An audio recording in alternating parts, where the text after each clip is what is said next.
Kokusu nasıl acaba? Kokuyor mu? Vicks kokusu. İstersen portakal yağı katayım içerisinde. Portakallı olur. Bilmiyorum. Vintage şeyde kokusu da bakalım. Bir tane daha. Varsa 500. Yani sarı olabilir. Küçük acı çok şey. Bak aynısını anlatıyor. Fiyatında.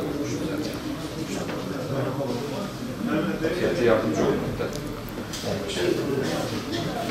Nane ne kadardı kilo? Gram, 100 gram. 100 gram 5 lira. 100 gram 5 lira. Çok güzel. Ama orada görünür.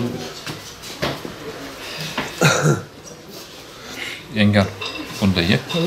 25 yıldan beri bitkisel ilaçlarla meşguliyetimiz var. Meşguliyetimiz derken mesleğimiz daha doğrusu diyelim. 25 yıllık bir tecrübemiz oluştu bitkiselde.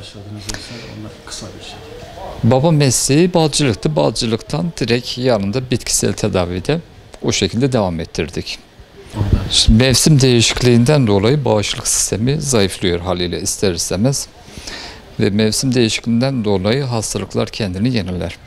Kışın mesela soğuk algınlığı, gripal enfeksiyonlar, ses kısıklığı, boğaz ağrısı, solunum sistemi rahatsızlıklar için tavsiye edeceğimiz ürünlerimiz şöyle bir karışım olabilir. Zencefil, tarçın, havlucan, karanfil, hibiskus ve kuşburnu.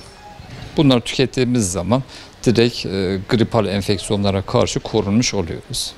Ve özellikle çörek otunun altını çizerekten söylüyorum. Çörek otu bugün bağışıklık ve immün sisteminin güçlenmesinde bir numara. Ve bugün omega 3, omega 6, omega 9'u balık yağında ararken hepsi çörek otunda mevcut yani. Tıbben çaresi olmayan hastalıkların bitkisel olarak çözümü var diyebilirim yani. Şimdi bitkisel kalıcı tedavi sağlıyor. Ama kimyasallar ise kalıcı tedavi sağlamıyor haliyle ister istemez. Bitkisel zaten bizim genel kültürümüzde olan bir şey. İbn Sina'dan bugüne kadar kullanmakta olan bitkisel ürünlerin hiçbir yan etkisi yok. Bilinçli tüketilirse onu kullandığımız zaman hastalıklara karşı ne yapıyoruz? Bağışıklık ve immün sistemimizi güçlendirdiğimiz zaman etkin bir koruma sağlıyor haliyle.